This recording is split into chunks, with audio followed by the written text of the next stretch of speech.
Hello, my name is Mike, and this ain't a bike. Yeah, I know, Captain Obvious, it's a car. Well, I'm trying to be consistent with my intros, and I can't exactly say, my name is Mike, and this is Rust, or my name is Mike, and this is Junk. Doesn't rhyme. So, anyway, I digress, which, I do a lot of anyway. This is our Project 1982 Ford Granada station wagon. If you've seen previous episodes of it, well, you watched me drag it out of a junkyard, drag it home, and go through the entire brake system, fix some freeze plugs, get the thing running, so on and so forth. But the reason I don't drive it is because, well, it's really, really hot out.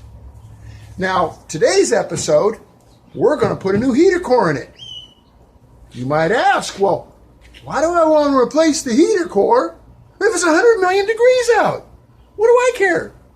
Well, it's more to it than that. You see, I'd like to get the air conditioning working in this. And in order to do that, I've got to replace the blower motor. And in order to do that, I've got to take the heater case out. So if I'm taking the heater case out, I'm putting a new heater core in it. Because we know it leaks. We saw that in a previous episode. And the reason why I haven't approached this and repaired this sooner is because, well, the heater control broke in my hand and I had to get a replacement. And they're hard to come by. And that's the reason why. Well, that's my excuse for not doing this sooner. I could have done it sooner. It's been hot. So in this episode, we'll pull the dash out of the car, because that's the only way to get to the heater case. Kind of a big pain in the butt. I've done a lot of heater cores over the years, pulled a lot of dashes out of cars over the years. I've just never done it on a Fox-body Ford like this one. Looks pretty straightforward, but you know how that goes. So, stick around. Somewhere in a dusty, dirty back alley in western Arizona, not far from historic Route 66, is an old fart trying to cram a square peg into a round hole. He'll work on anything as long as it's got at least 2 cool wheels.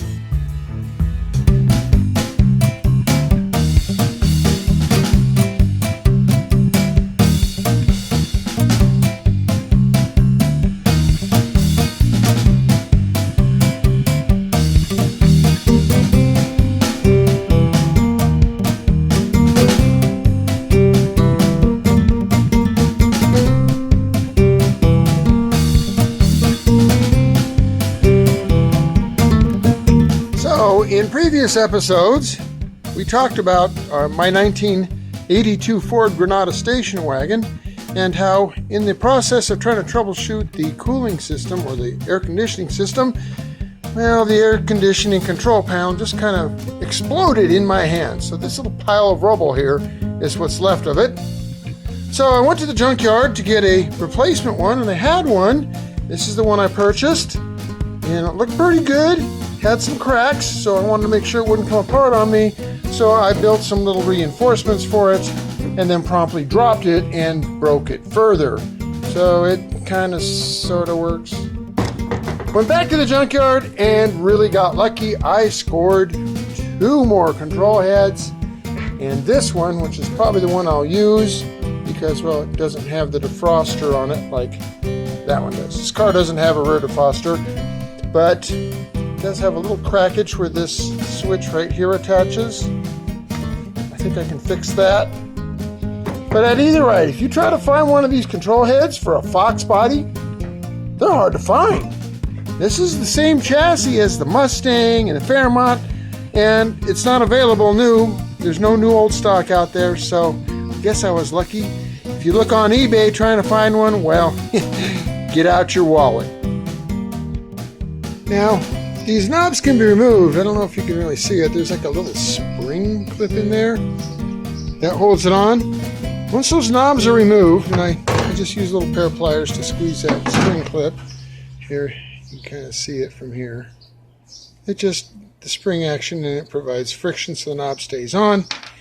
And then once you get those knobs off, and what you can do is, if you're real careful from the back side, you can drill out the places where they've mushroomed it or melted it, into place, and then the faceplate can be removed.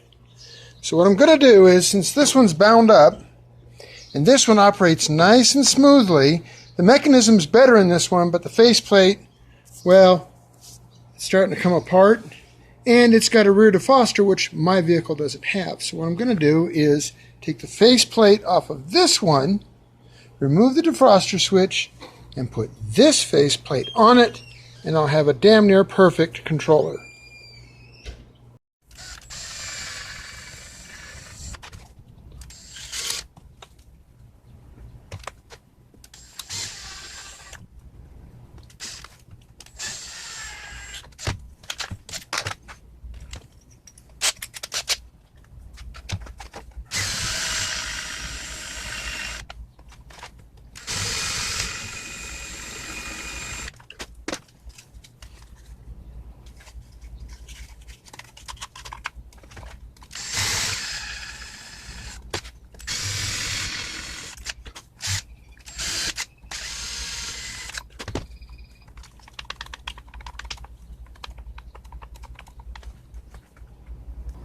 This little guy here, well, put it together from a couple of them.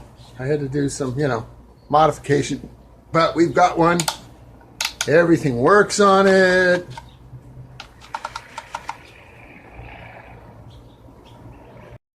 The first thing we need to do, well, normally would be to disconnect the heater hoses. We've already disconnected them and bypassed the heater core. Now we have to disconnect the air conditioning components. So we've got a coupler here and a coupler down here. And then once those are disconnected, we can get to the fasteners that actually hold the heater case to the firewall. So those will come loose. But the bigger thing is, well, the entire instrument panel's got to come out of the car. Now fortunately, I've already got it partially disassembled. We're going to have to drop the steering column down, pull the instrument cluster out.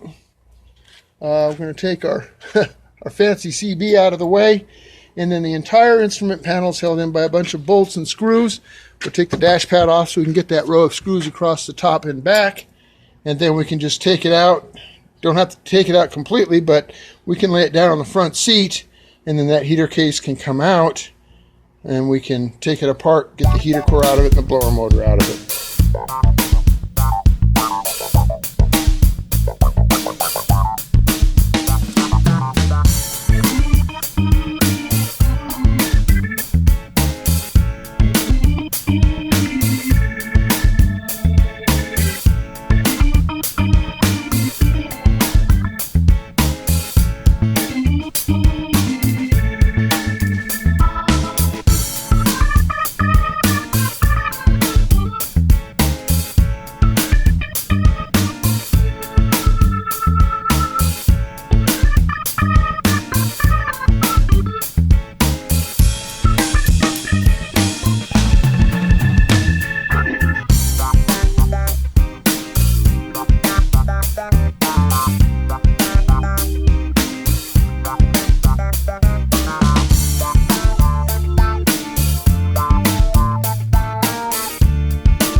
All right, we've now pulled the dash away.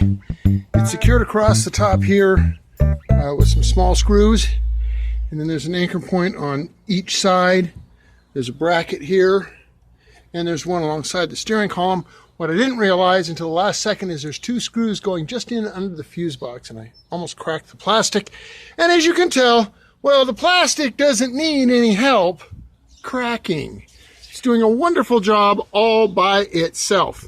And in fact, when I go to put the dash pad back on, I'm going to have to fabricate something for this missing section here for me to run the screws into. So I'll be making some little brackets and so forth. It's definitely showing its age, so I've got to be gentle with it. So now we can get to the heater box.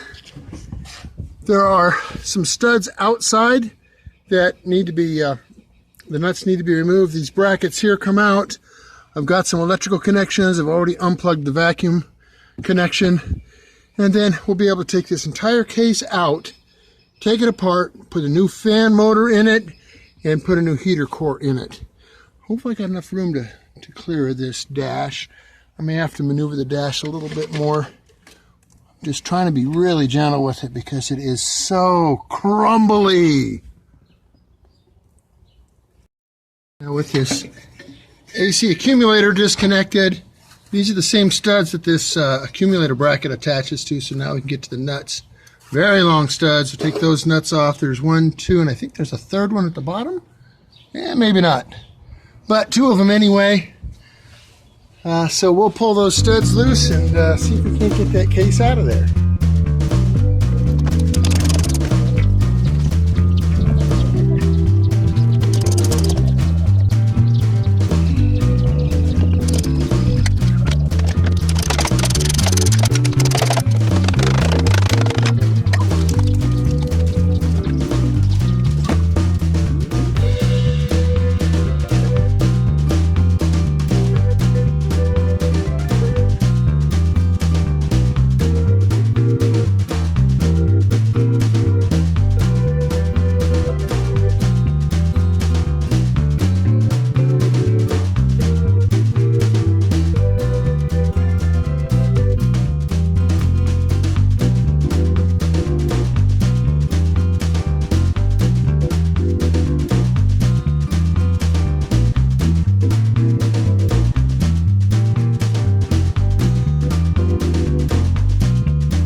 Alright, the hood of the old Cougar now becomes my work surface. It's, well, pretty much got every work surface in the garage cluttered up with crap.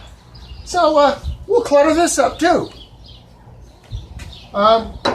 Pulling this out, just barely was able to maneuver it out of there, just barely enough room, and in the process, well, I broke a little plastic vacuum line. That's easily fixed. We turn this around, put it on the back side here. So here's the blower motor. So the blower motor here would be a real bear to replace inside the car. You'd have to sneak your hands up in there. Remember, your floorboard is like right here. This is much easier to access from here. It's this is no good. The heater core is here, so I'll take this top cover off and I can replace it and the blower motor at the same time. Kind of a long process to have to take this entire unit out, but that's the way most cars are. There are some that are easier, but a lot of them, Same type of a deal.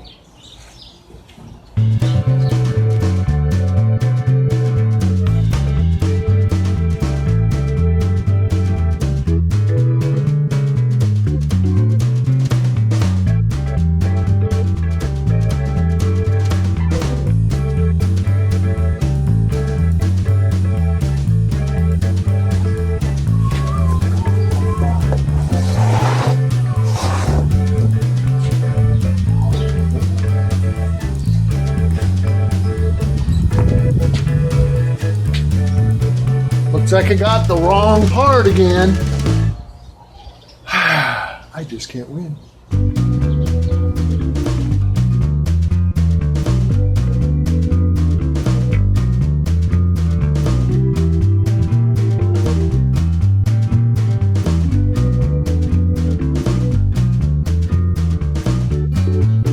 Well, so far I'm batting 1,000. Couldn't get the squirrel cage fan blade off of the motor without fracturing it. Again, you know, we're dealing with very, very brittle old plastic. And so now, well, I gotta find one of these. So, I'm right back where I started from. I can't put a blower motor in it yet. I can't put the heater core in it. So, this cluster mess is just gonna hang out for a few days till the parts arrive. Damn, always waiting for parts. So, being the eternal cheapskate, I made an executive decision. I decided to mix up a little bit of the old JB weld and glue the broken pieces of plastic back on. The good thing is that the flat side, which is, you know, going to keep it from spinning within the cage, the flat side was not broken, and it goes all the way through. So really the other two sides were just there to support the flat side. Put a nice new tight clamp on it, JB welded all together, and it should hold up just fine. Of course, you know, I'll probably come to regret it later on. I'll hear the motor spin and no air will flow, but you know, life's full of challenges. You got to take a chance once in a while.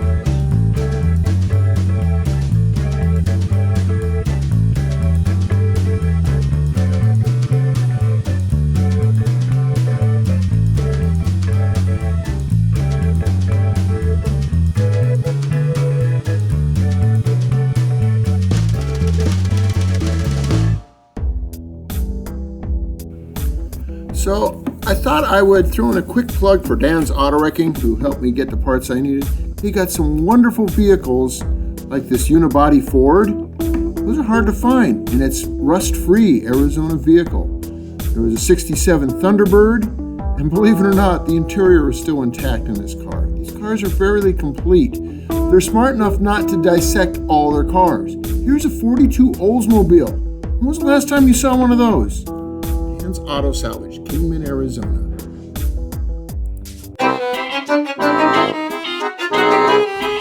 Alrighty, we got the right part. I did double check it, measured it and all. So, well, AutoZone came through, and then the other parts stores seemed to be able to find it. I don't know why. We're going to go ahead and install it in here. I'm going to clean up some of the rusty coolant from around it. And when we go to put this lid, put the heater core in, using all the screws, go to put this lid back on. Along the edge, they use this kind of a gummy, clay-y stuff. So we got some more. They call it chalk cord. It's not exactly the same thing they use in automotive industry, but it's almost, let's just say it's similar enough that we can use it. And it's almost like modeling clay in texture. Bring it a little closer so you can kind of sort of see it. But anyway, so we put a little bead of that stuff around here and around the edges of the heater core to make sure that no air is moving around the outside of it. And, you know, we'll put it all back together and get her back in the car. That is, if I haven't lost all of the screws. It kind of went flying.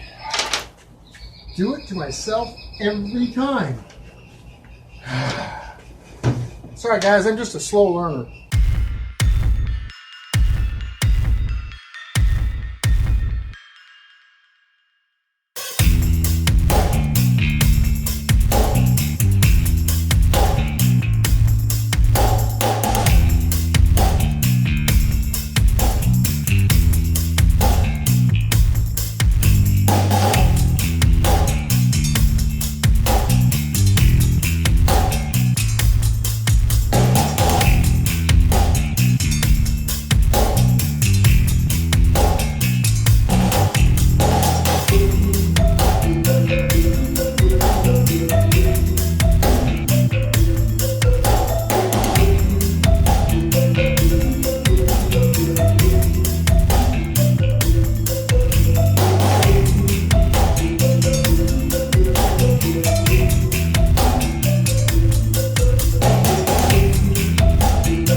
the problem we run into when we're dealing with, really bazillionly year old plastic. The stuff is just so brittle. I mean, this is an ongoing theme. It's all cracked up here. Now, there's a little bit of metal plate behind this to back that one up, and same on the other side, but some of these anchor points do not have metal behind them, like right here. There's supposed to be plastic across here. And right there.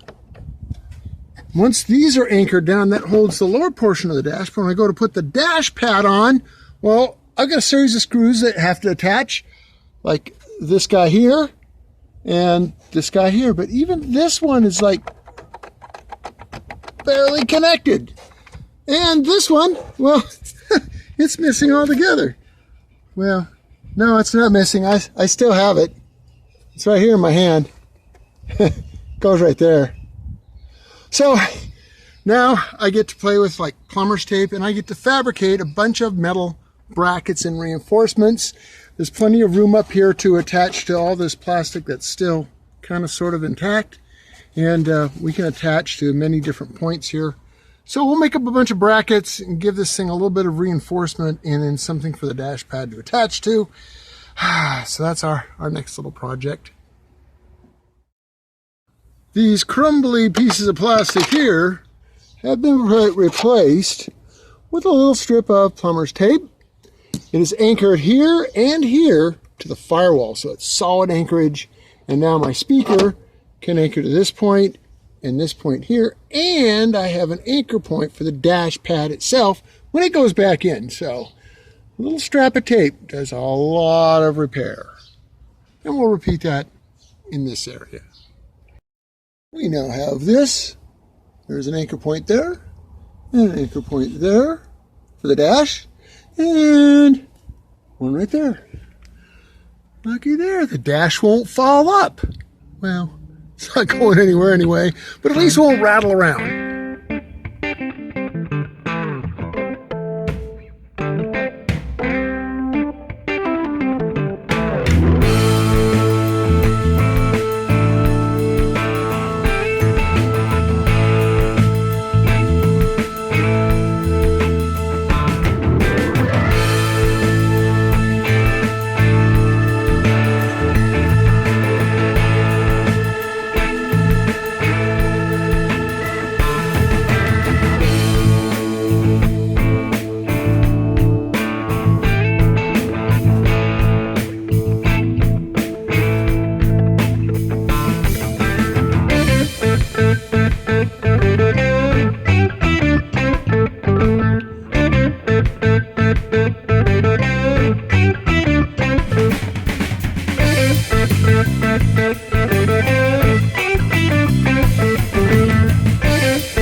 Well, we got the dash back in it, and all the different modes are working. I've got airflow from the fan. It's blowing out the correct vents in the different positions. I'm a happy camper. Kind of a pain in the neck. Now, the next thing I have to troubleshoot is the refrigerant system. When I disconnected it from the hoses here, there was no refrigerant in it whatsoever. So hopefully, I'll put a little refrigerant in it. We'll try to find the leak. Once we find where that refrigerant went, we can charge it up, fix it, charge it up, and we'll actually have air conditioning in this car. So, thanks for watching. That's as far as we're going to go in this episode. The old rusty grenade here, it's coming together a little at a time. Thanks for watching. Don't forget to like, share, and subscribe. I'd sure appreciate it if you would help me grow my channel. Talk to you on the next video.